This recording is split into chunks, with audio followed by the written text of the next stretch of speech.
Hi everyone, this is Sam Black, back with the final installment of the March of the Machines set review. This will feature the multicolor and colorless cards. I don't have a way to tell 17 lands to show me both of those together, so first it will be the multicolor and then the colorless. At the top we have Glissa, Herald of Predation, the 3 black-green legendary Phyrexian zombie elf. 3/5 at the beginning of combat on your turn. Choose one, incubate 2 twice. Transform all incubator tokens you control, or Phyrexians you control get First Strike and Death Touch until end of turn. This card plays very well with itself in a way that leads to frequently choosing each of these modes at different times. You'll usually start with some incubate 2, and then if your mana is at all constrained so that you don't want to spend the mana waking up the incubate 2 tokens, you spend a turn using the transform them all mode, and then after that you can give them all First Strike and Death Touch, making them all essentially horrible to block, not unblockable, shredding your opponent's creatures. This card easily wins the game if unanswered, if you're not like dying to flyers or something. Yeah, as accurately pointed out, be sure that you cast this spell pre-combat almost all the time. This card is very strong. Obviously, it's the first card we're looking at. 63.9% game in hand win rate with an 11.4% improvement when drawn. This card is in the certified bomb territory. Game in hand win rates in the 63% plus, almost 64%. This is obviously something that you want to splash if you are green or black in an archetype where splashing is even remotely realistic. Not too much more to say here. Next up, hit it Sugu and Carrie. This is 2 UUB for a 5/4 flying. When it enters the battlefield, brainstorm. When it dies, exile a top card of your library. Target opponent loses life equal to the mana value. If it's an instant or sorcery spell, you may cast it without paying its cost. So there's a bit of a mini game here in terms of figuring out whether you want to put an instant or sorcery on top. In case your opponent kills this immediately, then you'll get to play that for free. Alternatively, you can just put back like a land that you don't care about, and then if this dies, that gets exiled and you don't need to draw it again. So you're still kind of like up 2 cards there, basically, because it's ETB already put you up 1 card. And then if you don't have to redraw a bad card, that's kind of up another card. So baseline, ignoring everything fancy about this card, it rounds to a 5/4 flyer for 5 that draws a card. That's obviously very good. And then it's pretty trivial to turn this ability into being about as good as draw 2 cards. So we're looking at like a 5 mana Mole Drifter, except it's not understated. It's like good stats for 5 mana. And then sometimes, you'll be in a spot where you can set up a situation where you get mana out of it dying and casting something for free. Other times, maybe it'll hang out and play and then die at some point, and maybe there'll be an instant or sorcery on top that you cast for free, and that's, drawing another card and getting some mana. This card's just kind of generically great. Also, I think, better floor than Glissa in that you get value even if it immediately dies, but less likely to completely take over a game that's like stalled out than Glissa. But usually, if a game is stalled out and you play a 5/4 flyer that draws you, a card or more, that's pretty good at taking over the game too. So, another just all upside. This one costs double blue, meaning that it's pretty difficult to splash in a black, not blue deck, but if you're a blue, not black deck, you should definitely be looking to splash it.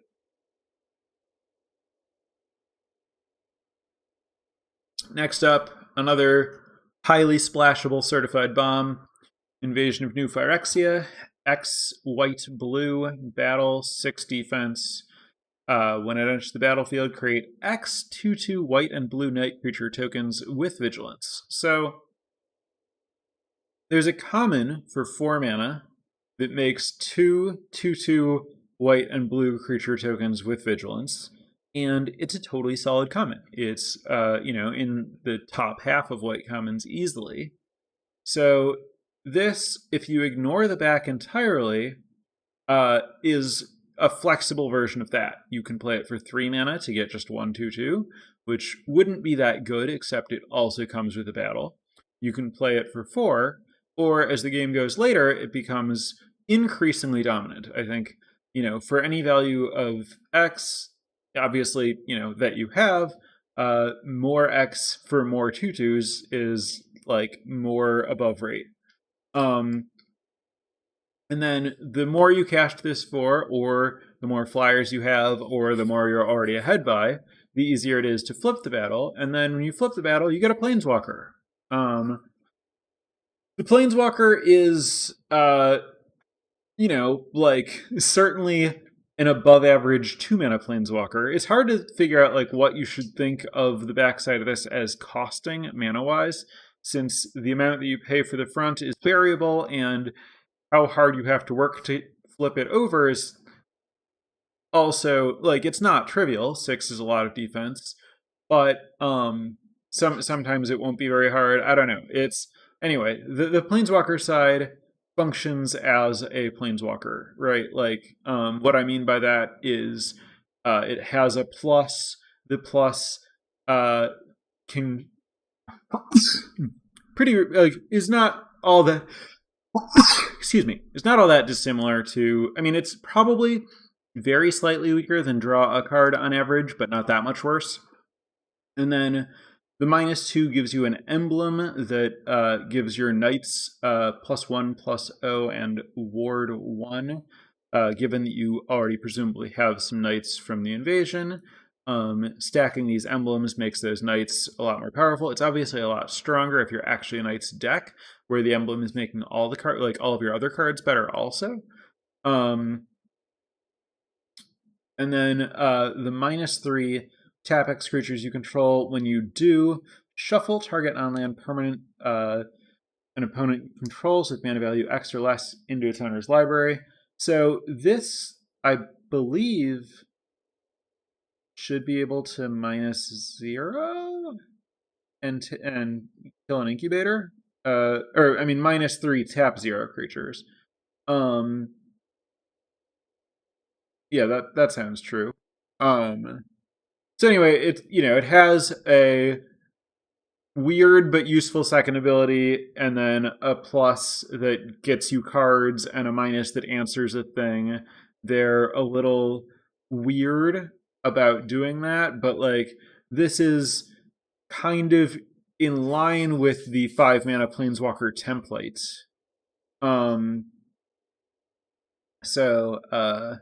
Yeah. Very, very, very strong card, of course. Up next, so Borberg and Fibblethip is really strong. Well, so trying to get ahead of myself and comment on splash ability. This is 2 green, blue, red. So 3 colors, a little bit difficult to cast. For a 6/5, when it enters the battlefield or attacks, draw a card. Then you may discard any number of land cards. When you discard 1 or more cards this way, deals twice that much damage to target creature. And then for 1 and a blue, you can put it on its owner's library, 3rd from the top. So this gives you card advantage, sometimes removal, gives you more card advantage when it attacks.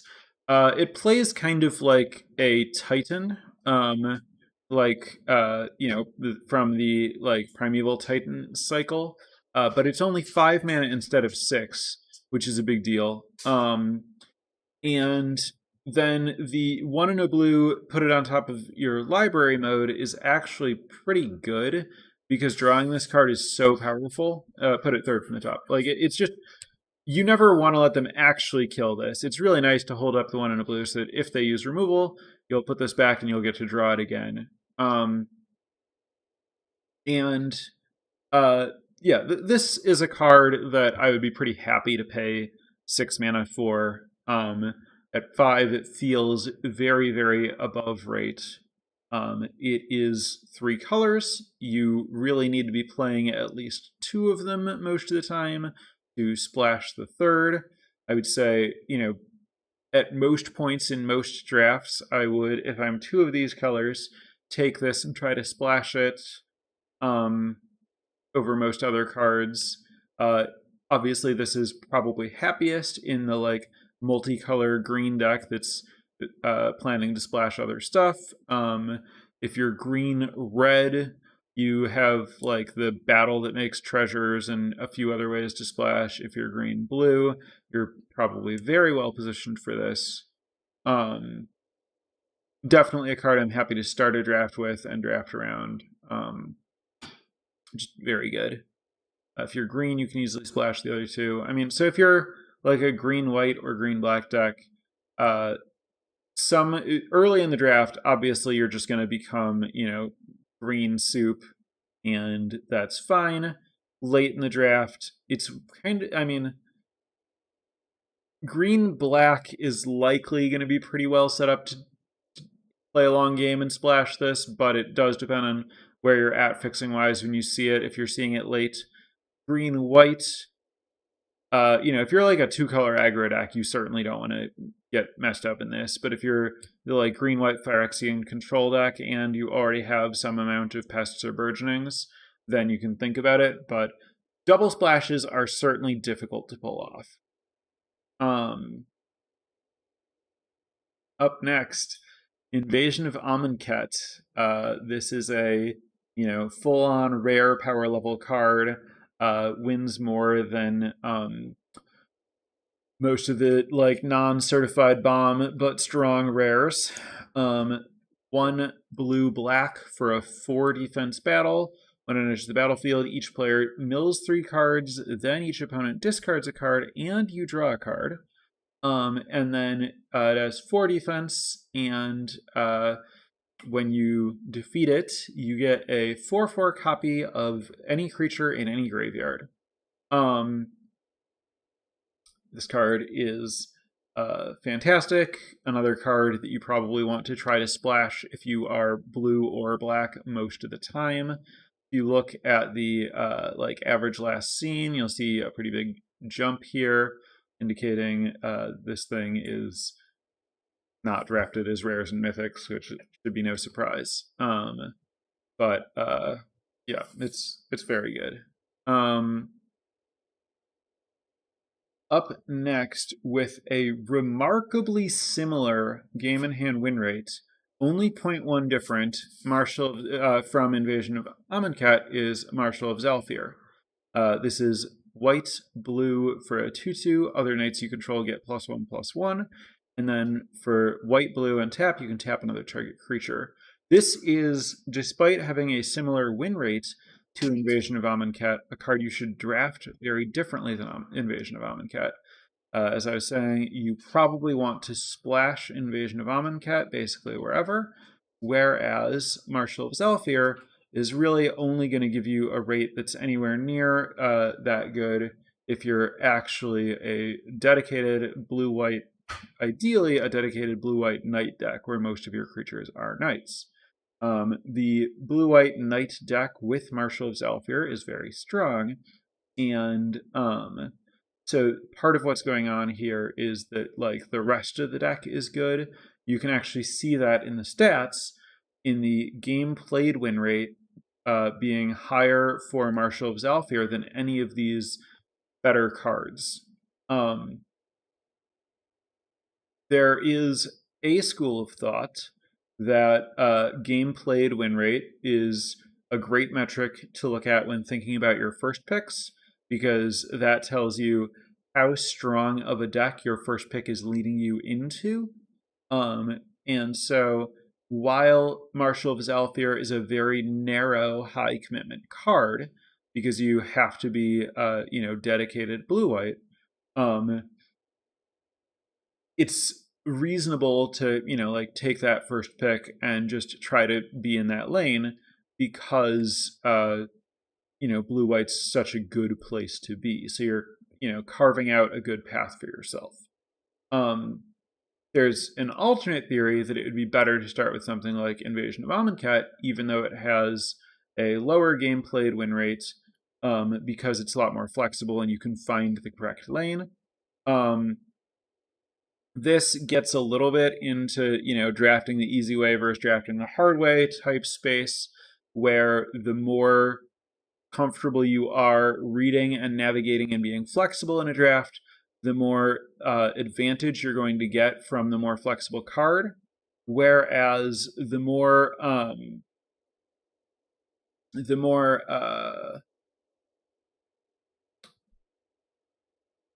you will benefit from just being able to focus and eliminate options, and the less comfortable you feel with the format, honestly, the better off you are starting with something like Marshal of Zhalfir and kind of trying to go blinders on and just drafting the deck that asks you to draft. I don't mean to imply there's any shame in that, or that you should feel like you're saying that you're a weak player. If you start with Marshal of Zhalfir, it's a very strong card. It would be a reasonable start from most packs for most players. So comparable win rate, but very, very different structure than Invasion of Amonkhet. We can see in the stats also what I'm saying about how much more narrow this is, in that a much larger portion of Invasion of Amonkhets that are opened get played. We see, 119,000 games played with Invasion of Amonkhet compared to only 91,000 games with Marshal of Zhalfir, indicating that some greater portion of the time, Marshal of Zhalfir is ending up in the sideboard than Invasion of Amonkhet. It ends on a player who doesn't end up in the space where they can play it, whereas Invasion of Amonkhet generally goes to someone who can find a way to get it in their deck. Anyway, yeah, both obviously great cards. Not too much more to say there. Up next, Yorian Sky Nomad. So, stats on companions are weird because of the way that the companion rule works. It's pretty difficult to disentangle exactly what game in hand win rate means for companions. So, the description of game in hand win rate is win rate in hand, opener, or drawn. So when you spend mana to put Yorian from the command zone into your hand, you're technically not drawing it. I don't know if its win rate when you activate the thing factors in or not. And then also, if you just want to look at its games played win rate, I'm not even sure if games where it's companioned count as a game played. So anyway, for any companion, there's a bit of a question mark on the stats, is what I'm getting at. Some of that I could know more than I do. I might have known in Ikoria exactly how all that stuff worked. But Yorian is Yorian is much better in this format than it was in Ikoria, in that there are more and more relevant enter the battlefield abilities by quite a bit. So simply drawing and casting this is going to be pretty good in this format if you draft around it. And also, if you are able to draft around it while companioning it, you might end up drafting a deck that's really, really dedicated to having enters the battlefield abilities. You're somewhat at the mercy of your draft, because you have to play such a large portion of the cards that you draft that you need to just be in a spot where you happen to see a lot of cards that have good enters the battlefield abilities. But of course, in most of your packs, you're going to have options, and you can bias toward those options. Yorian is strong. When drafting it, you should vaguely try to take cards that are in your color to give yourself, over more speculative picks in other colors that might let you pivot, to give yourself a higher chance to be able to companion it. You'll often want to decide whether or not to companion it by building both decks and just looking at how much total power level you're giving up.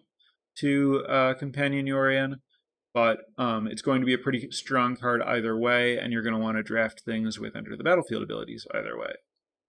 But as far as directly comparing it to other cards based on the stats, note that it's difficult and not clean to do that.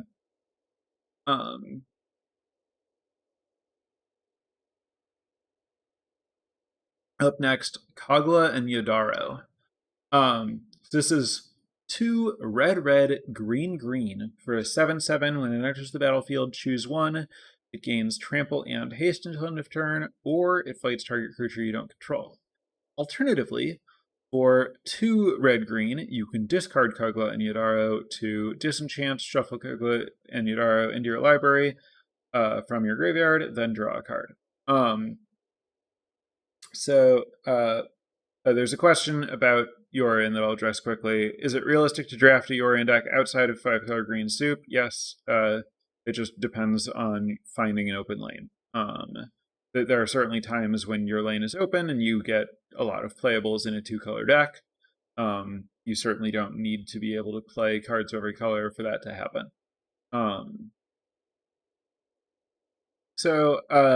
Anyway, Kagla and Yadaro. Obviously, red, green is a very restrictive casting cost. It's not easy to splash this in general. However, it does have a bit of a buyout in that if you have a single red and green, you can still discard it to kill an incubator or whatever and draw a card. And then this is still in your deck to draw later when you've maybe found the mana to cast it. I think it's pretty good in the multicolor green decks and also in actual red-green. I think that it's pretty difficult to splash this if you are red X where X is not green most of the time. This is very, very strong, but color intensive enough that I'm going to let this go most of the time that I see it in pack 2 or 3. And it's also color intensive enough that I think that it's reasonable to take a premium common over it first pick, first pack. I think that it would be pretty normal to take a preening champion over Kagla and Yadaro to be flexible blue deck where you're putting yourself in a good color with a good card that's easily castable and gives you a lot of flexibility versus putting yourself in a very narrow lane for this strong but pretty expensive card. So I would take it over anything that's below premium common level, but I think that, Training Champion over this, I think, is probably right. And then once you get to stuff like Deadly Derision, I think that's close. Up next, Atris, Oracle of Half-Truths. 2 blue-black for a 3/2 menace. When it enters the battlefield, target opponent looks at the top 3 cards of your library and separates them into a face-down pile and a face-up pile. Put 1 pile in your hand and the other into your graveyard. The reprint, of course, from the Multiverse Legends sheet. This is definitely better than just draw a card, unless you're worried about decking yourself or something. I think it ends up being a little bit worse than draw 2 cards, but 3/2 menace with better than draw a card is a good rate. It's in this kind of weird space where 3/2 menace is a lot better offensively than defensively, but the way that Atris's color situation and the value that it gives you means that you kind of want to be grindy with it. And so a lot of the value of the 3/2 menace you often don't really capitalize on. You're often pretty happy to just trade Atris with something and then try to get it back with an Unseal the Necropolis or whatever. So it's giving you power in some weird spaces, but it's enough power all around that it's clearly very good. Up next, Atraxa Prater's Voice. This is green, white, blue, black for a 4/4 Flying Vigilance Death Touch lifelink at the beginning of your end step, proliferate. So this is the difficult to cast card that is most worth the work. We will see, I mean, you've kind of already seen that we have not yet discussed things like Omnath and Invasion of Alara that are comparably / slightly harder to cast. But Atraxa really pays you for it. The body itself is absolutely dominant if your opponent doesn't have a removal spell for it. Flying plus vigilance plus lifelink equals pretty unraceable. And then death touch doesn't really matter because you don't really want this thing to fight bigger things than it, but does make, blocking it with multiple things difficult and lets it like trade with the giant thing or whatever if you have to. Then the question mark on this, of course, is how good is proliferate? The answer is you can prioritize incubate tokens, and then it is very good.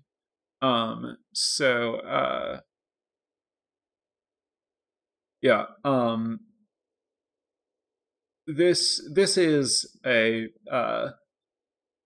card that's very good at making the game go longer, and then very good at winning a longer game by having a growing army of incubators while this thing is clocking your opponent very well.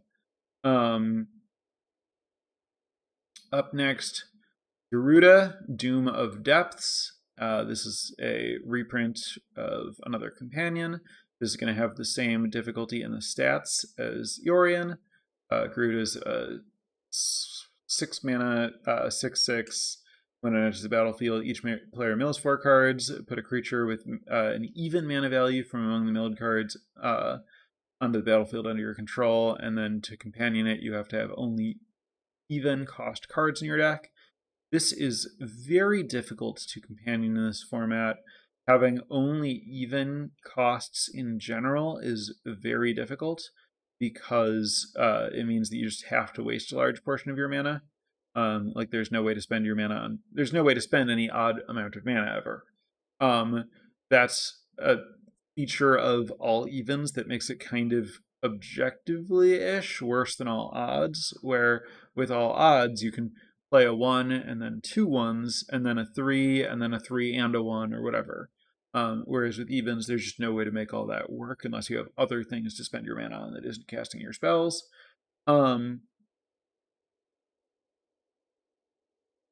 Also, there are a lot of really, really good 3 mana cards in this format. So I think you should generally not expect to companion Garuda, but it is a 6 mana 6/6 that puts another creature into play most of the time, and that's pretty solid. Nice, strong, grindy top end card. Also very flexible to play in blue or black. Also, black puts you in a color with like recursion. Blue-black puts you in a color that's taking advantage of the fact that this mills both players.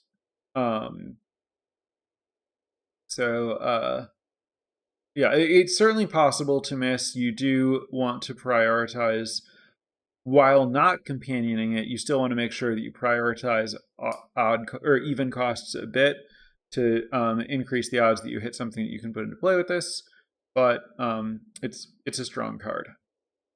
Up next, Grimgrin, Corpseborn. It's a 5 mana 5/5 that enters the battlefield tapped and doesn't untap during your untap step. However, you can sacrifice a creature to untap it and put a +1 counter on it, and then whenever it attacks, destroy target creature defending player controls, then put a +1/+1 counter on Grimgrin. So this thing grows very quickly and kills all your opponent's best stuff. The problem is you have to sack a creature to get it started, and you have to sacrifice a creature each time you want to untap with it. However, there are ways to get around that. You can untap this with Cadus, the backside of Invasion of Segovia, or you could give it Vigilance with, for example, the 1 mana white equipment that gives +1/+1 and vigilance. If you do either of those things, then you no longer need to sacrifice creatures to attack and kill your opponent's creatures. They're more likely, you're playing with Granite, you'll simply prioritize creatures that you can sacrifice easily to untap this, like Nuzumi Informant and the weird that you get from your Screening Champion or Ichor Drinker. Blue-black is not bad at finding fodder. You need to be a little bit careful with Grimgrin in terms of, sometimes you'll sack a creature and then your opponent will kill it, and then you're down Grimgrin and another creature. But anytime your opponent can't answer this, it dominates a game very easily. Also great with Cryptomancer, yes, because Cryptomancer both protects it and gives you something good to sacrifice to it. You can also give it Vigilance once with the white backup Vigilance creature. There are a lot of cards that play well with Grimgrin. And again, they're very easy to take over a game with this. Up next, Perksa, Titan of Death's Hunger. This is black-red 6/6. When it enters the battlefield, sacrifice it unless it escaped. When it enters the battlefield or attacks, each opponent discards a card. Then each opponent who didn't discard a non-land card this way loses 3 life. Escape for black, red. Exile 5 other cards from your graveyard. This card you're probably familiar with. It sees a good amount of play in Modern and Pioneer. This obviously is a good source of inevitability. I think this is one that goes up significantly relative to other cards when played by top players. Presumably, top players are good at drafting around enabling it and figuring out what sorts of cards to pair with it to play the kind of game that it wants to play. So that doesn't sound all that difficult to me. You're going to want to look for some of the cards that mill both players. Though, of course, you're going to be looking for the black ones like Unseal, and you're going to not want to play the 4 mana 2/4 that mills both people when it attacks because it's not very good. This is a very strong card, of course. It's another one that's pretty narrow, but if you can draft I think the more controlling and the more small game focused, the more attrition based your deck is, the better. It's going to be okay in any sort of black-red deck regardless, but this card, it's best at grinding, and that's what you want your deck to do if you have it. Up next, Halo Forager. 3 mana for a 3/1 flyer. When it enters the battlefield, you can pay X and then cast an instant or sorcery with mana value X from either graveyard without paying its casting cost, and if it would be put into your graveyard, you exile the spell. It's pretty easy to find 2 mana spells for this. Not trivial to find 1 mana spells for this. So you're basically looking at just playing this on turn 3 as a 3/1 flyer, which is totally fine. And then on turn 5 or 6 or so, you can start thinking about frequently kicking this for a 2-for-1. And that's great. The extra mana that you're spending is immediately going into casting the spell, so you're not down any tempo or anything like that. This card is, good early, great late. Really just a very strong card. Another one that you can splash. It's certainly at its best in blue-black, but I would generally be, anytime I see it in a pack, if I'm either of the colors, I'm going to consider whether I'm in a space where it makes sense to try to splash it, which is going to be a function of both my mana and how many instants and sorceries I have, especially how many cheap instants and sorceries I have.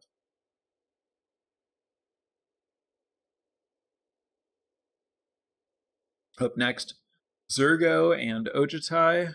So this is Jeskai +2 for a 4/4 flying haste hexproof as long as it enters the battlefield this turn. When one or more dragons you control, including this one of course, deal combat damage to a player or battle, look at the top 3 cards of your library, put one of them into your hand, the rest on the bottom of your library in any order, and then you can return one of those dragons to its owner's hand. So this lets you return itself if you want to protect it. You can just play it. It has hexproof, hit your opponent, return it so that it's never in play without hexproof. If you have a lot of spare mana. If you don't have a lot of spare mana, you play it, it has hexproof, you hit your opponent with it, you get a card, then you leave it in play and hope they can't answer it, and then you attack them again, or if they answer it, well, you're still up a card. This, and you also got, good amount of damage in. Obviously, this has a, like 3% lower win rate than Borberg and Fibblethip, but is in a similar position regarding, mana cost and general structure. They each kind of give you a card right away and then continue giving you cards. They're both 3 mana, or 5 mana in 3 colors to cast. They have a lot in common. However, this isn't green, which makes it a little bit harder. It's also a little smaller. It also has to connect, whereas Borberg and Fibblethip merely has to attack. So it's not all that surprising that it does have lower stats, but both cards, if you can cast them, are structurally similar in how they go about taking over a game. This card, of course, is very strong if you can cast it, but Jeskai is a less natural 3-color combination than Temur due to not having green. Up next, Lurrus of the Dream Den. This is Lurrus. I'm going to assume that most people know what Lurrus does. Lurrus is my favorite of the companions to companion. Playing a deck that is all cheap cards is not really that bad and plays very well with having a companion that lets you cast more spells. Also, you don't even have to play all cheap cards. You merely have to play all cheap permanents. I actually like Lurrus in control decks with a lot of expensive instants and sorceries. With Lurrus, I really like to prioritize ways to protect and or recur Lurrus. It's also nice to look out for Urn of the Godfire or whatever. The artifact that you can spend 6 mana and sacrifice it to destroy a creature or enchantment gives you some recurring removal with Lurrus. If you see Lurrus later in the draft, or you happen to see a lot of strong cards, maybe other good rares that are not compatible with companioning Lurrus, Lurrus is also a very respectable card to simply put in your deck. 3 mana, 3/2 lifelink that functionally draws a card every turn is great. There are a lot of specific cards that play very well with Lurrus. They're generally fairly obvious. Lurrus is very good. These stats don't represent accurately in any real way that I can understand exactly how much value you're getting in drafting this as a companion. I would take Lurrus above most of the other cards that I've discussed so far early in a draft, due to the companion equity, both believing that it's pretty good as a companion and that it's very, very fun to draft around. Up next, Elvish Vat Keeper. This guy's kind of subtly strong, I think. I think it's kind of easy to overlook this guy. 1 black-green for a 3/3 ETB Incubate 2, and then for 5 you can transform an incubator you control and double the number of counters on it. So you spend a little bit more than twice as much mana to wake it up, but when you wake it up, it gets twice as big. Nice little way to get more value out of your cards. Vat Keeper, like 3/3 for 3 plus incubate 2. That's just very good by itself. And then the transform and incubator and double its counters ability really helps your like late game power when you're grinding with green black. This card is yeah, just a very good green black card. It's somewhat splashable just because it's green, and so it's not necessarily difficult to splash it. It's the kind of card that I am not really looking to work too hard to play, because I think a lot of its value is just that it's a good value 3-drop. So I do want to be able to play it on curve most of the time. And you know, this is the kind of card that's just, it's going to trade with their 3-drop pretty effortlessly and then give you some extra value with, you know, also they want to force you to trade with it, because if they don't trade with it, then it kind of represents this like extra value you get just from having it sitting around in play. Up next, Aurelia the War Leader, 2 red, red, white, white. So very difficult to cast, very difficult to splash, especially because it's an aggressive card. This is a 3/4 Flying Vigilance Haste. When it attacks for the first time each turn, untap all creatures you control. After that, there's an additional combat phase. So this thing and everything else get to attack twice. This represents a lot of damage out of nowhere since it has haste. This is a really, really good finisher for white-red. Very difficult to be in the spot to play it. You'll note smallest game in hand number by a lot of all these cards.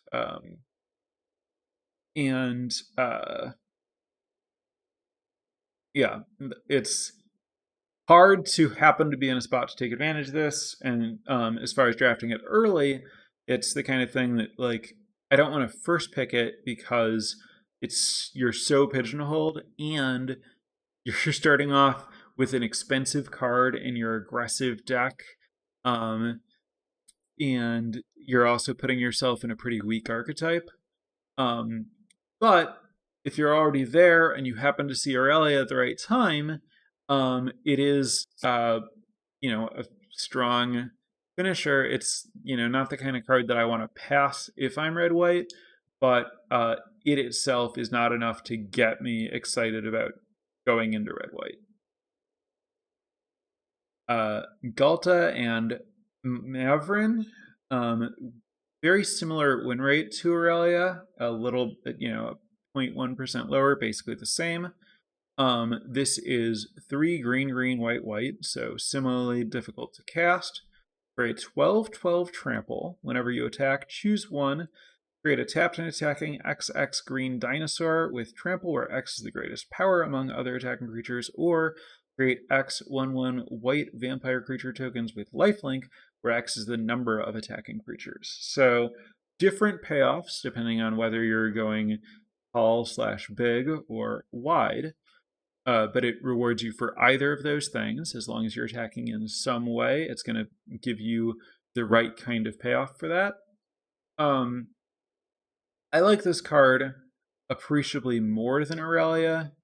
Being green, I think that you can draft it and have a lot more flexibility in the draft than with Aurelia. Like with Aurelia, you're drafting one exact deck. You're drafting red-white aggro.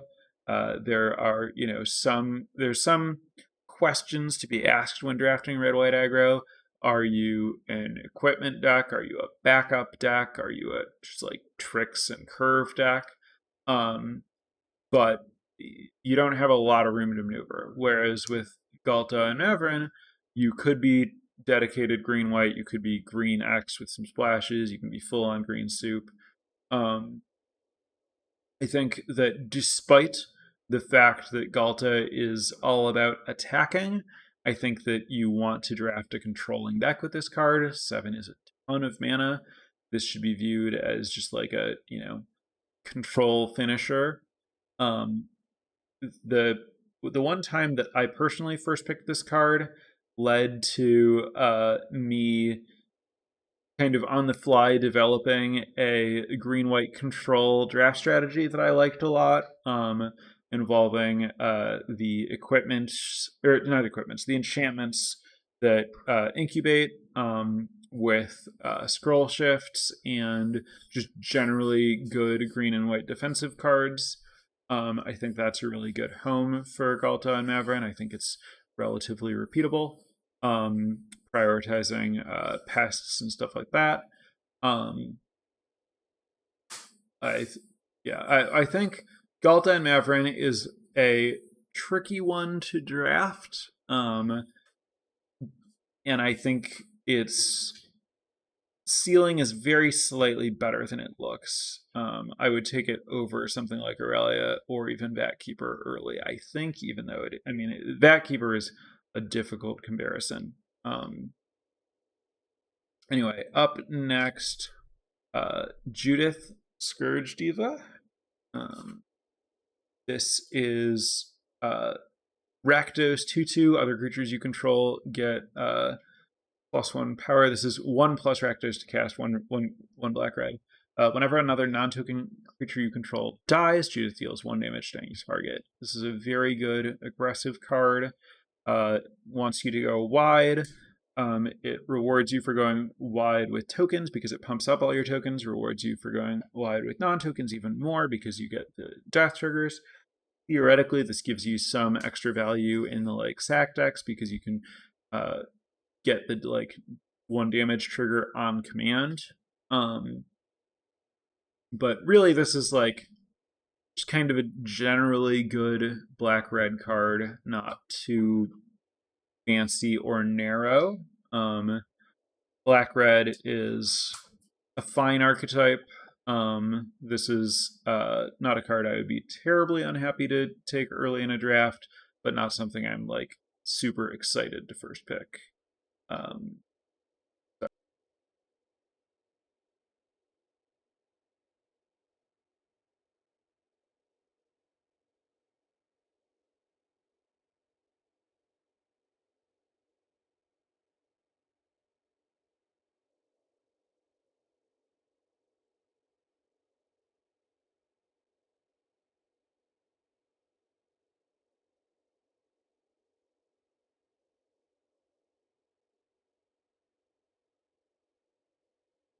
All right.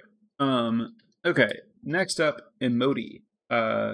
This is 3 green-blue for a 3/1 Cascade, and spells you cast with mana value 6 or greater have Cascade. I've seen a number of decks that play this without any 6-drops or with very few 6-drops. I do think that 3/1 Cascade for 5 is not embarrassing, but nothing special. I think to play this card, you really want to have 3 or more cards that cost 6, so you can somewhat reliably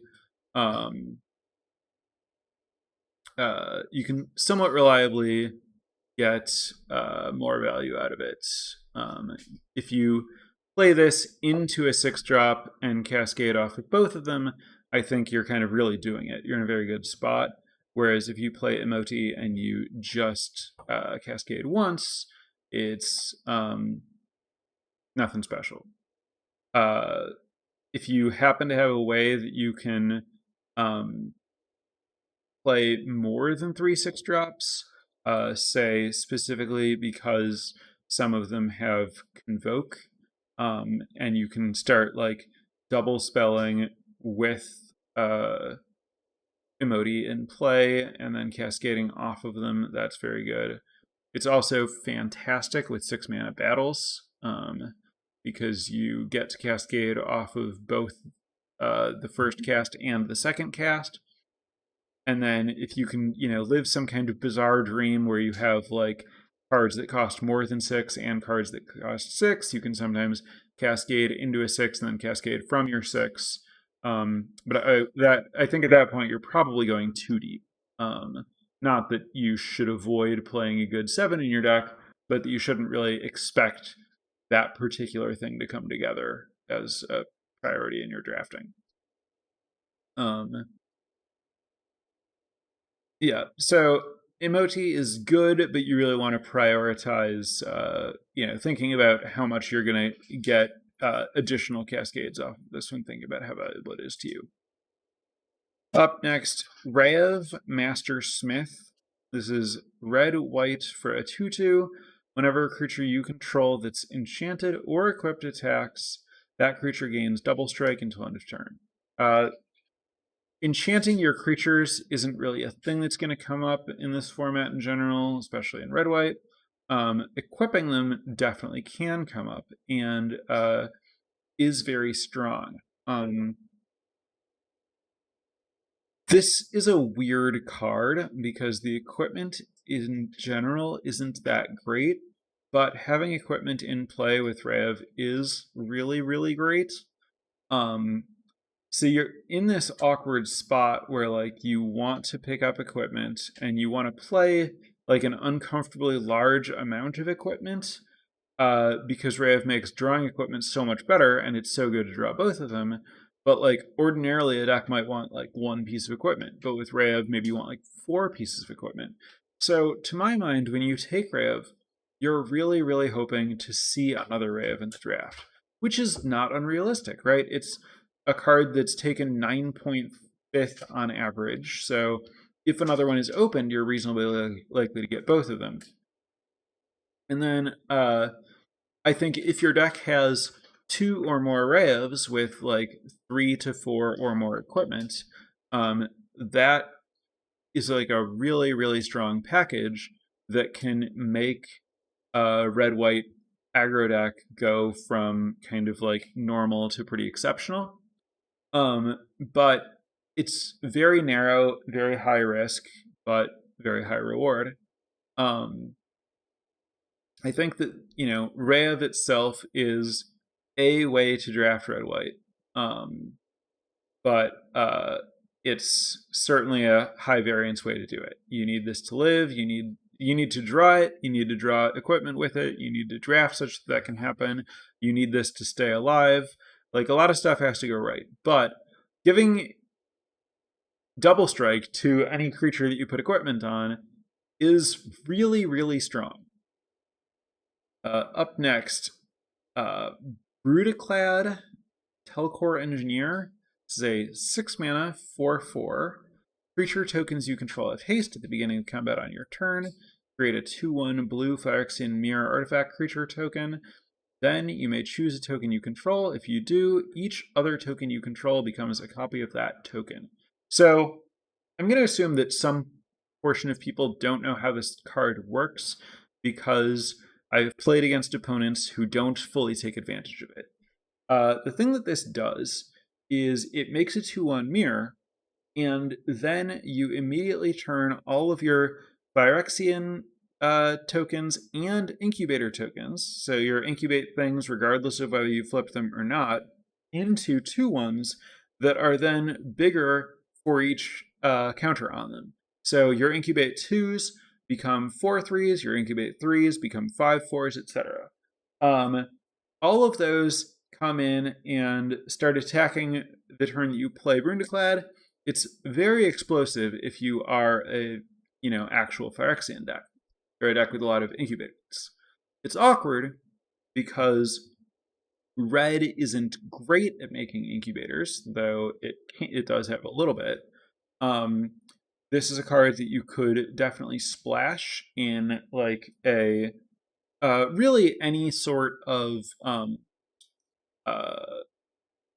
Corruption of Tawashi deck can probably find a way to splash this card to good effect. This is a generically fine blue-red finisher that really, really pops off if you are good at incubating. That's what I have to say about this card. Up next, Thalia and the Gitrog monster. So this is Another 3-color card. This costs 1 white, black, green for a 4/4 first strike death touch. You may play an additional land on each of your turns. Creatures and non-basic lands your opponents control enter the battlefield tapped, and whenever this attacks, sacrifice a creature or land, then draw a card. So if you can play this on turn 4, it's pretty amazing. First strike plus death touch is the win every fight combo. And then also your opponent's stuff is coming into play tapped, so they can't block this or your other stuff well. It's a 4/4 for 4, so it's like good stats. And then the sack a creature or land to draw a card can be awkward, but more often than not is just good snowbally stuff. The issue, of course, is 3 different colors is not trivial to cast, especially getting them all together on turn 4. Also, Abzan specifically isn't a color combination I've found myself that often. It's nice that it's not red, since red's pretty weak, but it's, also not blue, which is the best color. And like a lot of my multicolor green decks end up wanting to be blue for the obvious reason there's a lot of good blue cards. But the upside is certainly here. The issue, I guess, really the thing to highlight about Thalia and Get Rug Monster is this is one of those cards where we see a better improvement when drawn than cards near it. But of course, the reason for that is a low game played win rate. This has like an exceptionally low played game in hand win rate, below all of the cards that win more than it, also below some of the cards that win less than it. You're just positioning yourself in Abzan and trying to support this leads to difficulties having just generally a good deck. So that is the issue with Thalia. Though the card itself is very strong, the deck is harder to solve. Up next, Brawl and Carrie Zev. 1 blue-red for a 2/4 first strike menace. Whenever you cast your first sorcery spell each turn, you can either cast a cheaper one or you can make Ragavan. And Ragavan's a 2/1 with haste.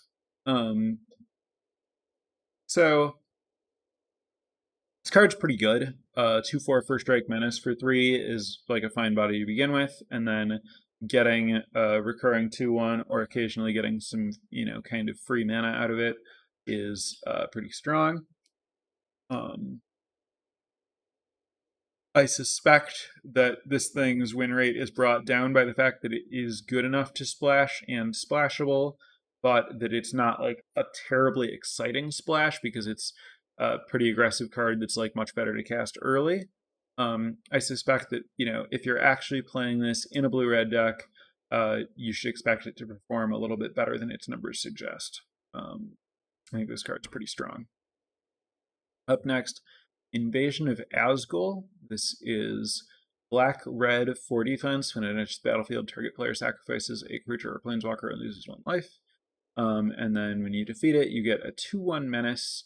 And at the beginning of your end step, put a +1/+1 counter on it if a opponent is put into a graveyard from the battlefield this turn. So the backside of this has the Ichor Shade text, and that might be like a red flag because Ichor Shade itself isn't a good card, but it's a lot better when this card has Menace. Also, just you got a 2-mana Edict that also did 1 damage to your opponent up front, and then if you turn this into a creature, that's like a very legit 2-for-1. I've seen this card run away with a game or two. It's not a card I'm looking to first pick because I'm not super eager to get into black-red, and the card's win rate is above average, solid, but not like totally incredible or anything.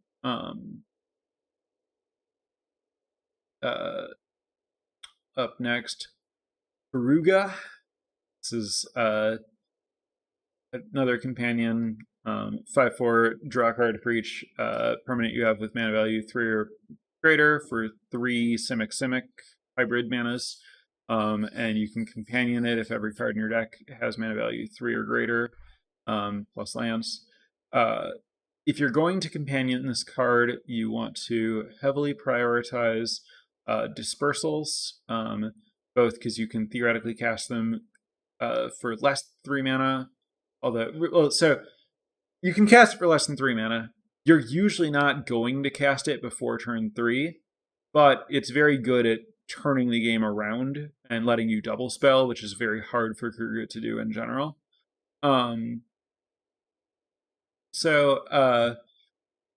This card is, of course, really, really good with 3 mana permanents that got you some other value. So Skittering Surveyor, Pest, Burgeoning, any of the enchantments that incubate. There are a lot of ways to kind of subtly build up 3 mana permanents that will draw extra cards off of Kagla.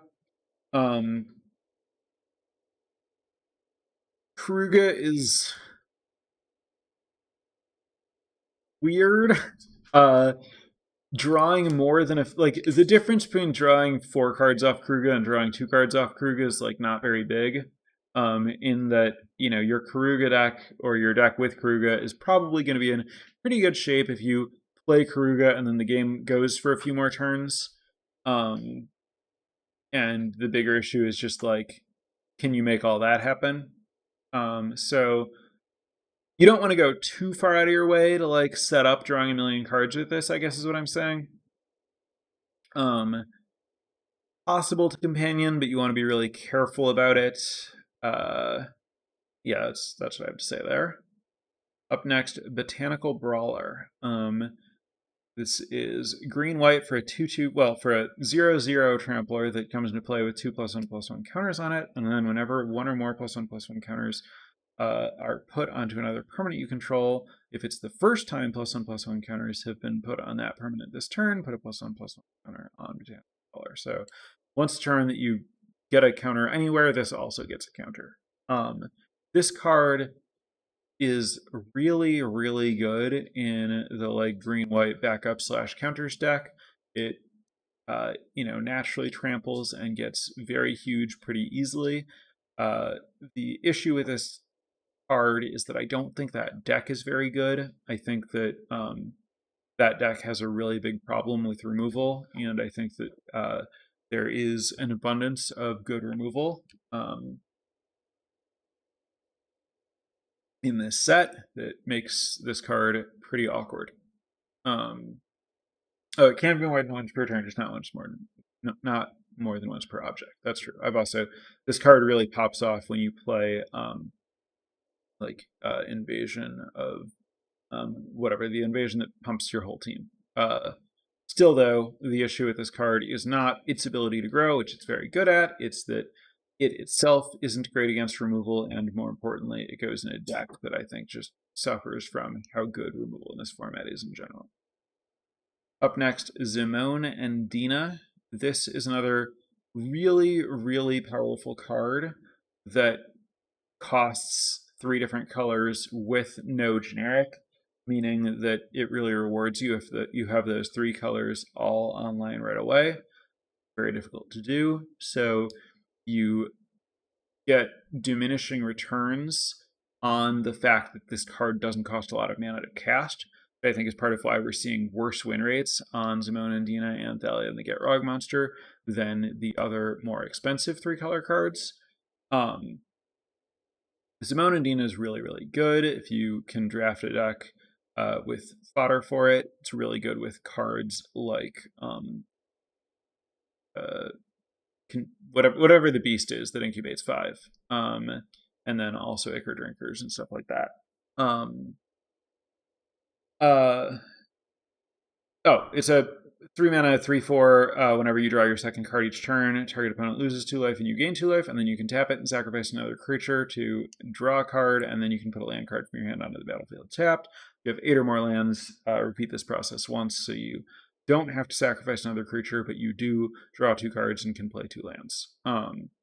Really sweet card, but again, difficult to swing the 3 colors of mana early. This is another one where we see kind of low win rate in deck from trying to make it work. Up next, a remarkably low win rate in my opinion for my boy Wrath, Weatherlight Stalwart. This is 2 mana for a 1/3. Whenever you cast an instant or sorcery spell, you may tap 2 untapped creatures you control. If you do, draw a card, and then for 3 white creatures you control get +1/+1 and gain vigilance until end of turn. Also, if you're me, it's very difficult to pass this card. Its win rate is not as good as my pick preference for it suggests. Also, I think, I don't know. You need to draft around Wrath. You want to have a lot of cheap creatures and a lot of cheap spells. When you do, you have a lot more fun than if you're playing other decks, so I recommend it. Up next, Invasion of Tolvada. This is 3 white-black for an invasion that returns a non-battle permanent from your graveyard to the battlefield and has 5 defense. When you defeat it, you get an enchantment that gives creature tokens you control +1/+0 and lifelink. And then at the beginning of each of your end steps, you create a 1/1 white and black spirit creature token with flying. So you're making 2/1 flyers, you're giving lifelink to all of your incubates, you're making them all bigger. The back of this is really, really good. The front of this is contextual. You need to find some good permanent to get into the graveyard, and then when you cast this, you get it back. But it's really awkward to have a battle that you might be ready to attack and flip, but the front side's not ready for you. You don't have a good permanent yet, and then you have to decide, okay, do I want to give up the value of the front of this to get this down and attack it to try to get the back of it? Sometimes you will, sometimes you won't. It also suffers from being white-black, the weakest color combination. It's splashable, but then you have to splash. It's a strong card, but it's a card that you need to be a little careful about. Up next, Errant and Giada. This is 1 white-blue for a 2/3 flash flyer. You can look at the top of your library anytime, and you can cast spells with flash or flying from the top of your library. Very, very rare in my experience to actually get to cast something from the top of your deck with this, but a 2/3 flash flyer for 3 is just a pretty good card. Not really too much more to say about it. Suggested that Invasion of Tolvada is good with land cyclers. Very true. Definitely something to keep an eye out for. With the red or black one, or even the white one to some extent, those can really help with playing this and then immediately flipping it. I guess even the blue one is good at that, because you can get the blue one back, and then this is a 5 defense battle. You can make the blue creature unblockable to flip it the following turn. So yeah, definitely I do think it's a good idea to keep an eye out for land cyclers with Galta. Up next, Umori the Collector. Don't companion Umori. That's my real advice here. This is a 5 mana 4/5. When it enters the battlefield, choose a creature type. Spells of the chosen type cost 1 less to cast, and then you can companion it if all of your cards are the same type. Your deck isn't going to be functional if you choose any type other than creature, but also your deck won't be functional for creature. You need interaction in this format. Being all creatures is going to be a disaster. I would also suggest that, in my opinion, this is the companion that suffered the most from the companion rules update, where you needed to spend 3 mana to put the card in your hand. The only hope that you have with an all creature deck is you curve out with Umori, and then it lets you really explode. As is, it's really a disaster to try to companion it. And then a 4 mana 4/5 that makes your things cheaper is fine, unexciting. Honestly, surprised this card's stats are as good as they are. Especially given how bad a lot of the other, like, 4 mana, good numbers creatures are. I don't know if that's like the 5th toughness is somehow a big deal, or just the mana discount matters. Nice that it's easy to cast. Anyway, do not companion. Up next, Inga and Essica. This is 4 mana 4/4. Creatures you control have vigilance and tap for a mana of any color. Spend only to cast creatures, and then whenever you cast a creature spell, if 3 or more mana from creatures was spent to cast it, draw a card. Yeah, I don't know. This card seems quite a bit better than Omori to me. That's my main take on this.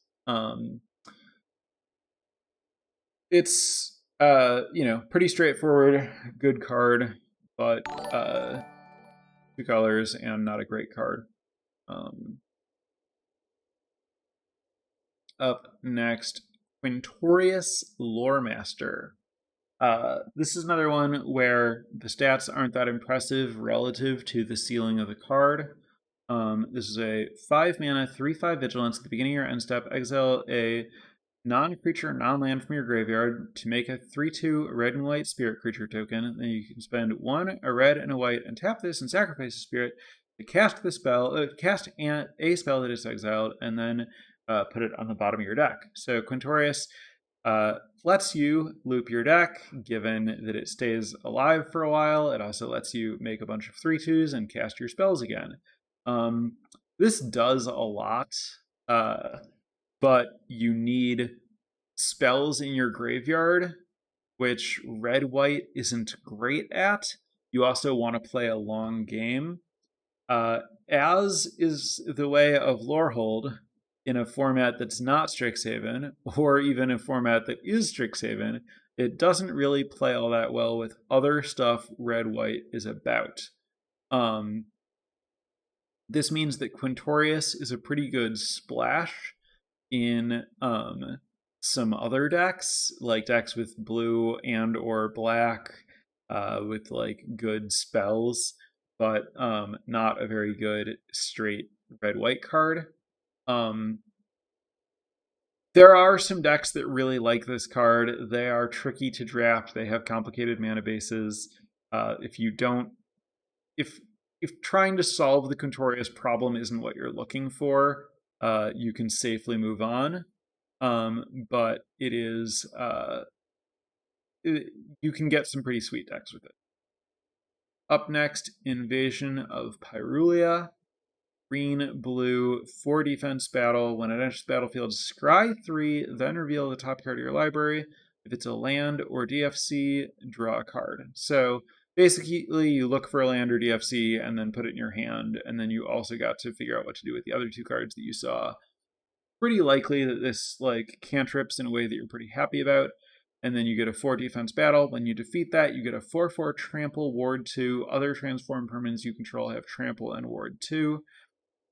Giving all of your other stuff, especially incubate tokens, trample in particular, can sometimes matter a lot. Most of the time it doesn't.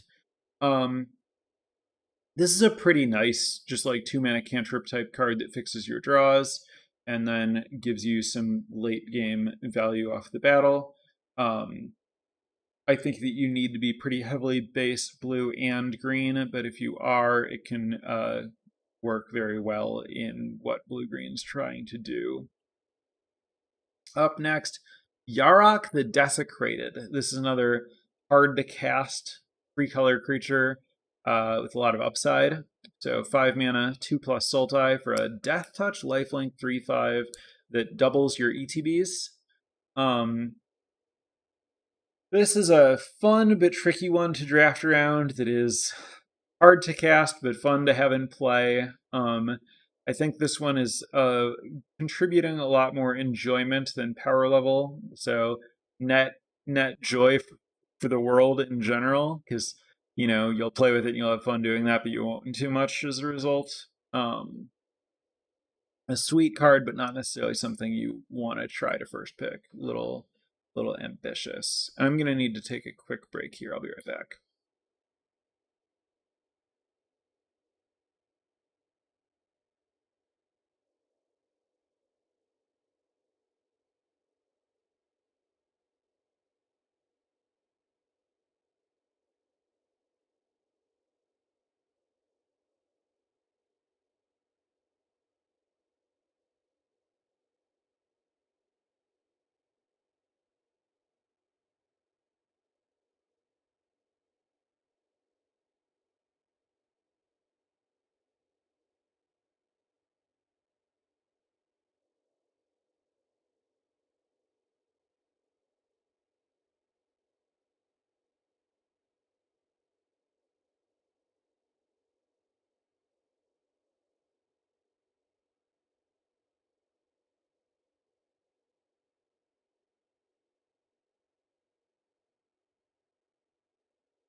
Okay, so up next we have Invasion of Xerix.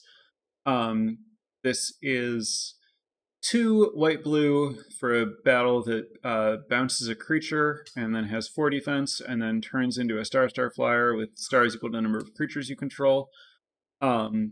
This is an aggressive card for blue-white, but it's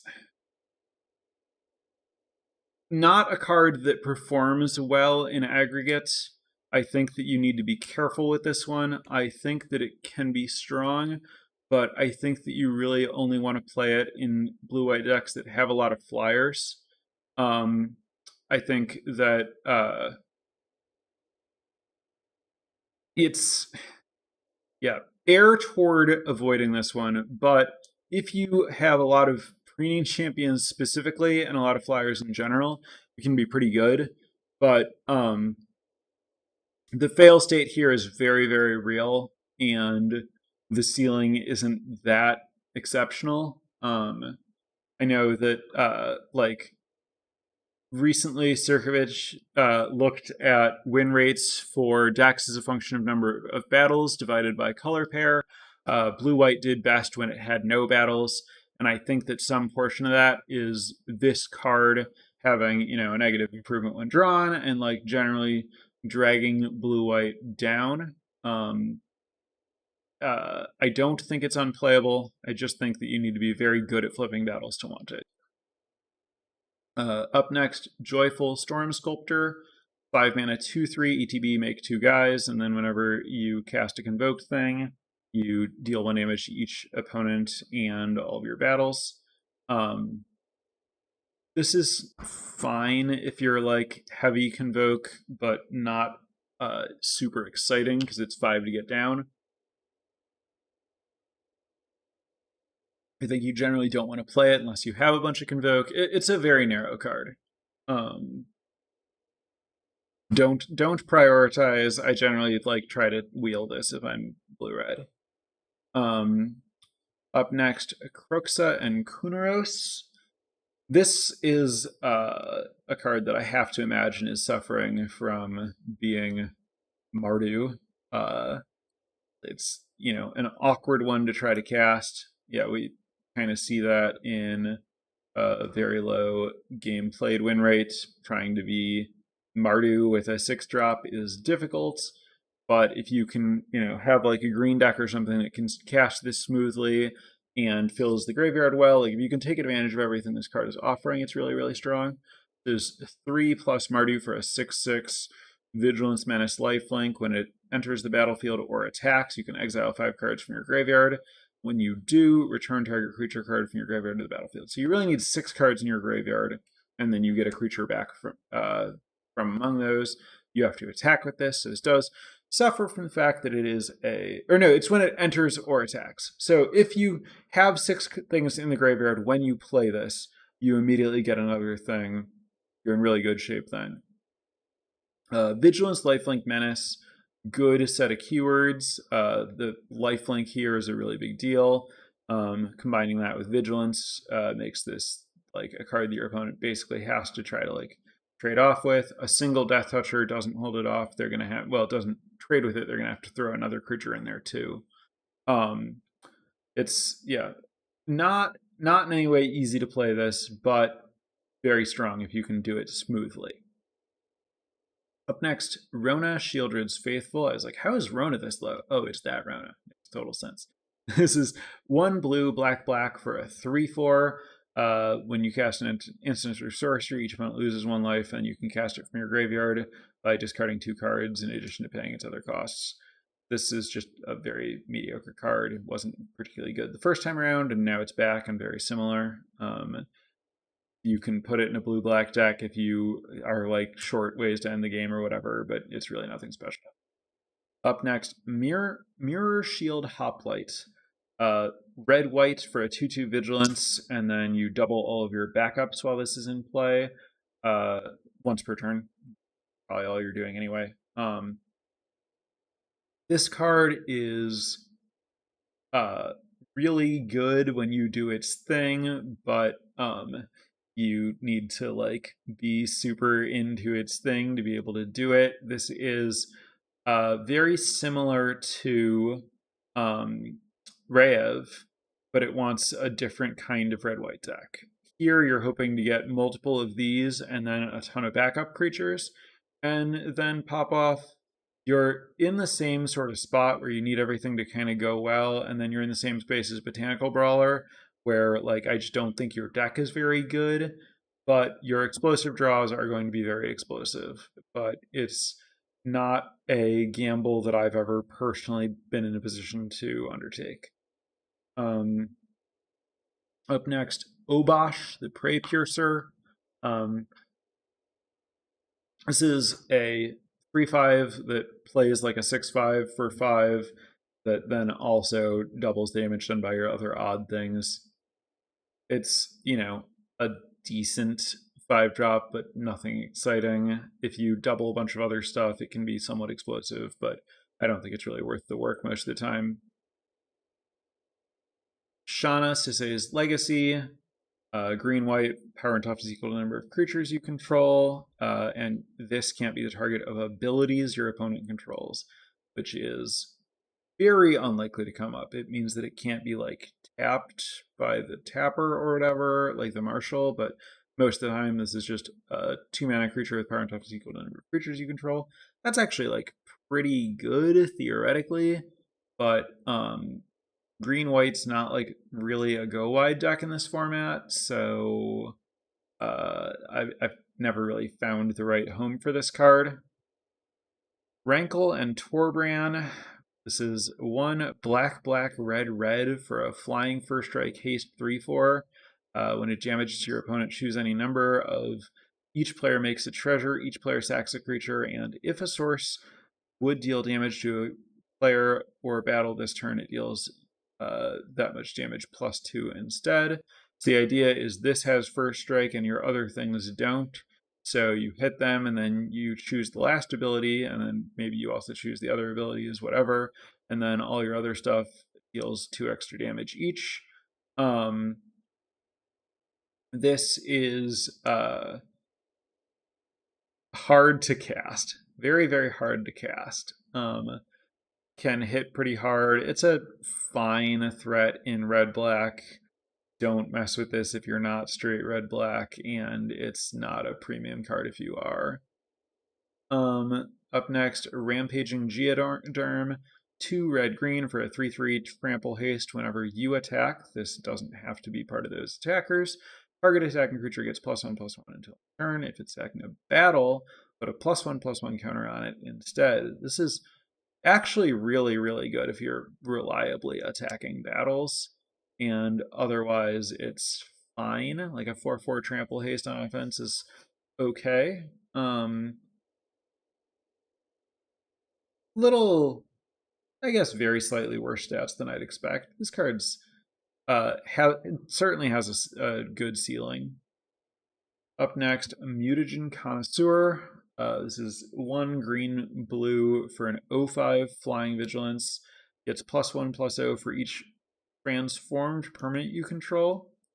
If you have a bunch of incubates to get this started, and then you have battles that it can like transform and then get bigger from, it can do some really good work.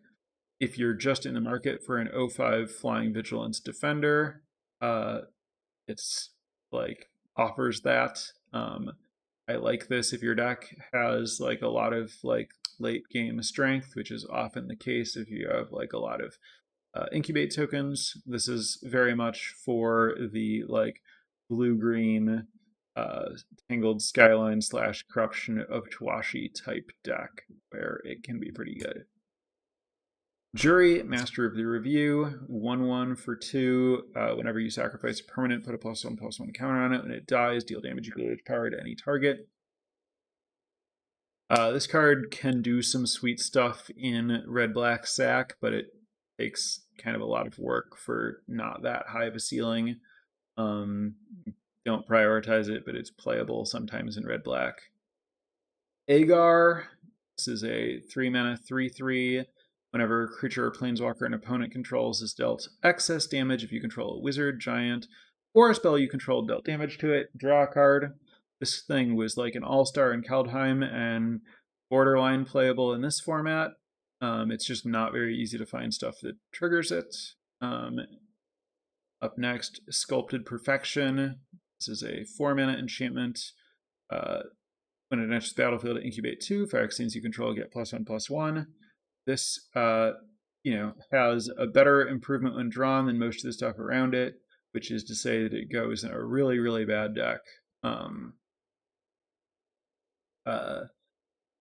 The ceiling is there in terms of this being a good card in your deck.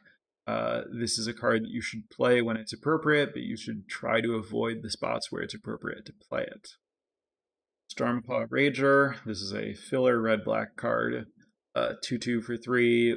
1, sacrifice another creature or artifact, put a +1/+1 counter on it, and draw a card. Activate only as a sorcery. Good if you're like very go wide red-black, but not exceptional ever. Next, Invasion of Ilara. This is a 5-mana, 1 of each color, for a 7 defense battle. When it enters the battlefield, exile 2 cards from the top of your library, or exile a card from the top of your library until you exile 2 non-land cards with mana value 4 or less. You can play one of them for free and put the other in your hand. And then if you flip this over, you do a bunch of incredible stuff. It's difficult to cast and even more difficult to flip. If you're kind of like in the 5-color space anyway, I think this is a playable card, but it's not necessarily a great reason to go there. I'll take it if I feel like having some fun and I'm not passing anything exceptional, but this isn't a strong enough card that I think it should pull you into doing the stuff it asks for. Up next, Invasion of Lorwyn. This is a 6-mana battle, 5 defense. When it enters the battlefield, destroy target non-elf creature with mana value, or with power X or less, where X is the number of lands you control. Then it flips into a creature with power and toughness equal to the number of lands you control on 5 defense. Clunky removal spell with upside. It's just there are a lot of battles that are approximately clunky removal with upside. All of them kind of underperform. This is not really the sort of value you should be looking for in this set. All